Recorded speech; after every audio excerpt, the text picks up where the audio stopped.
Emily was pregnant. Michael found out the same day Sarah's attorney sent the first divorce letter. 2 consequences, same morning. Neither was an accident. This is what happens when a man who spent 6 months avoiding one truth suddenly has to face 2 at once. Sarah had been awake since 4:30, not because she couldn't sleep, because she didn't want to anymore. There's a difference. She sat at the kitchen table with a mug of coffee that had gone cold an hour ago, staring at the paperwork David had printed for her the day before. Her attorney. He'd asked if she was sure. She told him she was.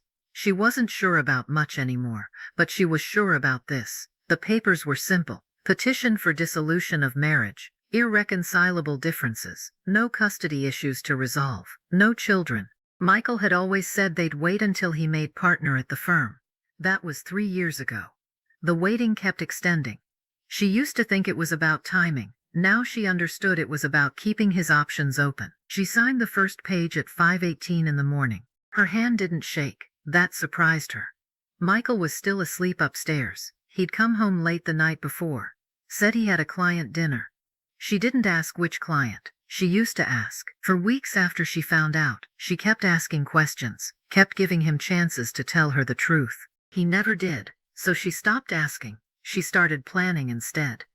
David told her that was the hardest part for most people. The gap between knowing and acting. Some people sit in that gap for years. Some never leave it. Sarah sat in it for 43 days. She counted. At 6:15 she heard Michael's alarm go off upstairs. The shower ran. She listened to the pipes. The same pipes she'd listened to every morning for 7 years. 7 years of the same routine. Alarm, shower, coffee, kiss on the forehead. Out the door by 7. Except the kiss had stopped 3 months ago. She didn't say anything when it stopped. She wanted to see if he'd notice. He didn't. She folded the signed papers into a manila envelope, left it on the kitchen counter, right next to his favorite coffee mug, the one she'd bought him on their honeymoon in Portland, white ceramic with a chip on the handle. He refused to replace it, said it had character. She wondered if he'd see the irony. Then she picked up her keys and left before he came downstairs. 30 seconds after her car pulled out of the driveway, Michael's phone buzzed on the nightstand. The text was from Emily. "We need to talk. Today. It's important." Michael stared at the message for a long time. Emily didn't text like that. She was careful. They both were. Texts were always vague, always deniable. Lunch or free later. Nothing that would mean anything to anyone who saw it. "It's important" was not careful. He typed back, "Everything okay?"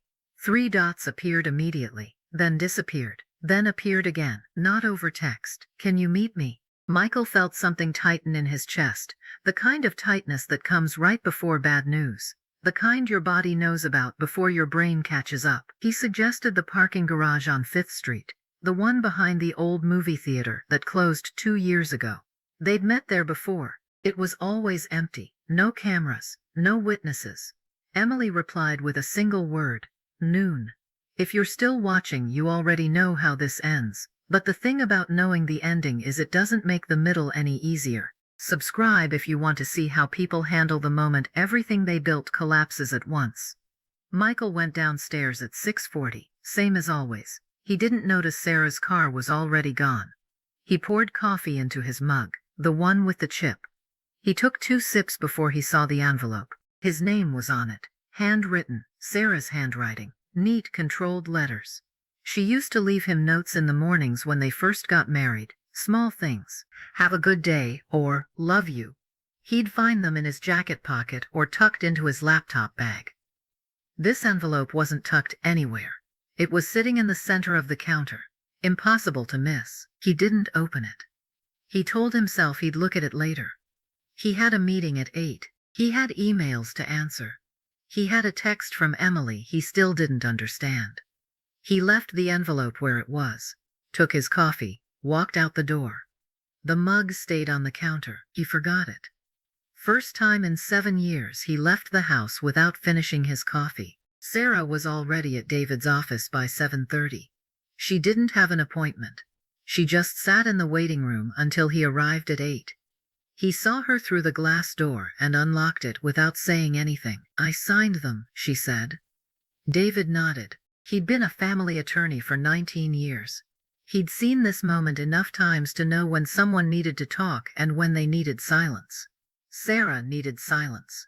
He made a copy of the signed petition, put the original in a folder, told her the courier would deliver it to Michael's office by end of business today. "He'll be served at work?" she asked. "Unless you want me to send it to the house." She thought about that. Michael's office was on the 4th floor of a glass building downtown. Open floor plan. 20 desks. Everyone would see the courier. Everyone would see him open the envelope. "Send it to the office," she said. David didn't ask why.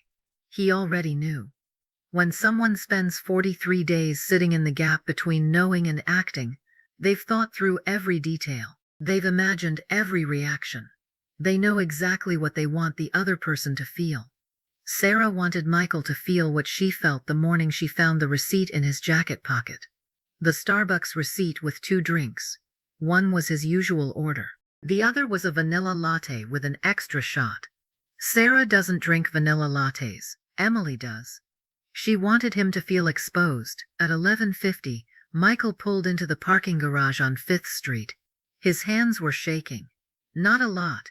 Just enough that he noticed. Emily's car was already there.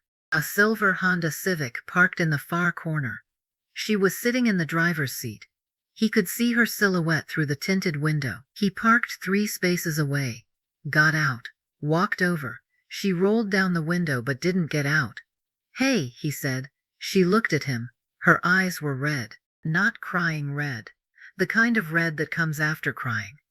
After the tears stop, but the evidence stays. "I'm pregnant," she said. No build-up, no preamble, just the truth. Michael felt the ground tilt. Not metaphorically, actually tilt. Like the concrete under his feet had suddenly become unreliable. "Are you?" "Yes, I'm sure. I took 4 tests. I went to a clinic yesterday." "How far?" 8 weeks. 8 weeks ago, they were in his car after a work event. Sarah thought he was staying late for a presentation. He wasn't. Michael opened his mouth. Nothing came out. He tried again. "What do you want to do?" Emily's face changed. Something hardened. "What do I want to do? Michael, this isn't just my decision." "I know, you told me you were going to tell her. You said you were waiting for the right time." He had said that 3 times. The first time was in June. It was October now. "I will. I just need to." "When?" Emily's voice cracked. "When, Michael? Because I don't have time to wait anymore." Here's the thing about secrets. They don't stay the same size. They grow, and eventually, they grow too big to hide. If you've ever kept a secret that mattered, you know what I'm talking about. Share this video with someone who needs to hear what happens when the truth comes out on its own terms. Michael promised Emily he'd figure it out. He didn't know what that meant. He said it anyway. People say things like that when they're drowning. Vague promises that sound like plans but aren't. Emily drove away first. Michael sat in his car for 20 minutes.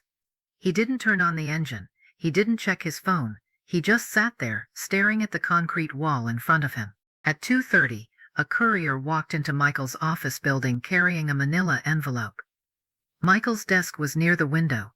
He was on a call with a client. The courier asked the receptionist for Michael Hastings. She pointed. The courier walked over, set the envelope on Michael's desk, asked him to sign a delivery confirmation. Michael signed it without looking. Couriers came through all the time. Contracts, depositions, discovery documents. He was a corporate attorney. Paper was part of the job. The courier left. Michael finished his call. Then he opened the envelope. The first page had a case number at the top. He didn't understand what he was looking at for a full 3 seconds. Then he did. Petition for dissolution of marriage. Petitioner, Sarah Ann Hastings. Respondent, Michael James Hastings. He flipped through the pages. 5 total. The last one had Sarah's signature at the bottom. Dated this morning. His coworker Jordan walked past his desk. Saw the documents. Stopped. "Everything okay?" Michael folded the papers. Shoved them back in the envelope. "Yeah, fine." Jordan didn't believe him. Michael didn't care. He left the office at 3. Told his assistant he wasn't feeling well. That part was true. The drive home took 22 minutes, usually took 15. He didn't remember any of it. The house was empty when he walked in. Sarah's car wasn't in the driveway. He called her phone. It rang 4 times. Then voicemail. He didn't leave a message.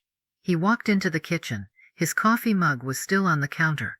The coffee inside had a film on top, cold and forgotten. Next to it was another envelope, the one he'd ignored this morning. He opened it this time. Inside was a single piece of paper. Not a letter. Just a printed screenshot. A text message thread between him and Emily. The messages were from 2 months ago. Nothing explicit. Nothing that would mean anything to someone who didn't know the context. But Sarah knew the context. At the bottom of the screenshot, Sarah had written one sentence in pen. "I knew before you thought I did." Michael sat down at the kitchen table. He didn't cry. He didn't yell. He just sat there, holding a piece of paper that proved his wife had been watching him lie to her for weeks, maybe months. She could have confronted him. She could have screamed. She could have thrown him out. She didn't. She planned. She documented. She waited until the exact right moment, and then she left on her own terms. He looked at his phone. 2 unread messages. One from Emily, sent an hour ago. "Did you tell her yet?" One from Sarah, sent 3 minutes ago. "David will be in touch about the next steps. Don't call me." Michael put the phone face down on the table. The house was quiet.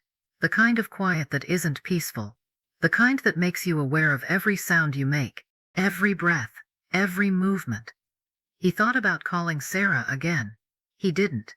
He thought about texting Emily. He didn't. He just sat there, in the kitchen, in the house he'd shared with Sarah for 7 years, holding a piece of paper that said his wife knew the truth long before he was ready to admit it.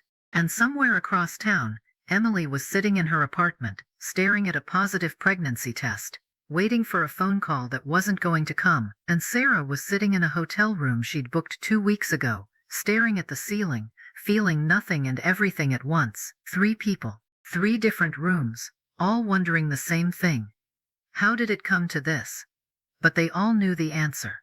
It came to this because Michael made a choice, and then another choice, and then 100 small choices after that. And every time he chose to lie, he pushed the truth a little further down the road, until the road ran out. The coffee cup sat on the counter. White ceramic, chipped handle. Sarah had bought it for him on their honeymoon. They'd walked past a small shop in Portland. She saw it in the window and said it looked like him. Sturdy, dependable.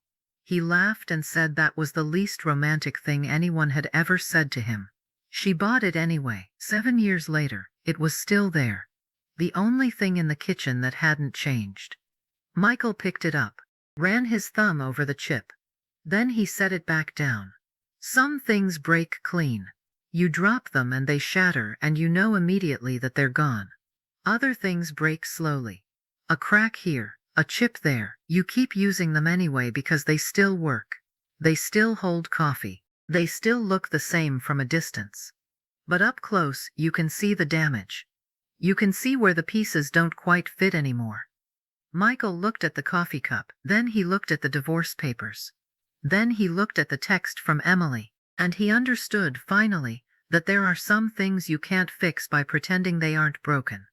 If this story hit different, subscribe, drop a comment, and tell me what you would have done in Sarah's position. Because the hardest part isn't the betrayal, it's deciding what you do after. The kitchen was quiet. The coffee cup sat on the counter. And Michael sat alone, holding the weight of 2 consequences he'd spent 6 months trying to avoid. Both had arrived on the same day. Neither was leaving.